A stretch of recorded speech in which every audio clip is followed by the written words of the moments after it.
been great. The boys and we've all certainly enjoyed being in up here in Samoa.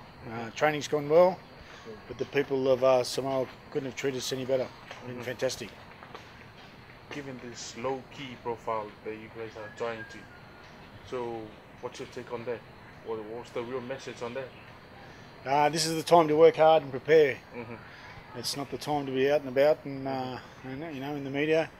We want to do our talking on the field. We've been working hard at training, on the field, in the gym, and resting. So we've had a couple of really good sessions so far. We've got another one this afternoon, and you know, we're working hard, and it's been great.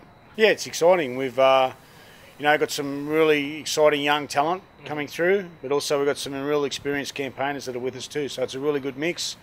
Really happy for a guy like Josh Papali to represent Samoa for the first time. Obviously he played for Queensland and Australia, been a great player, but you know, he's certainly added something to our team. And we've got a lot of, you know, a couple of young guys that haven't played for Toa Samoa yet, but we've also got some that have played, you know, 9 and 10 test match in, you know, Benny Roberts and Peter Gotney and Lisa Nama. So it's exciting, and yeah, no, it's been a really good mix. You know, we're probably missing 9 or 10 players that could have been available for this team, but they've been injured.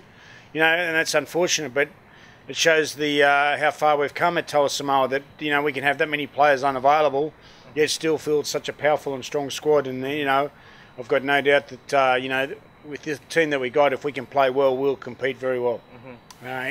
All World Cup games are tough, so, you know, it doesn't matter who you play, but, you know, once again, we know that if we can play well, we can compete against anyone in the world now. And we've got the players, they've worked hard, our preparation's been good, so we've got to take that confidence into any game, and we know we can play well.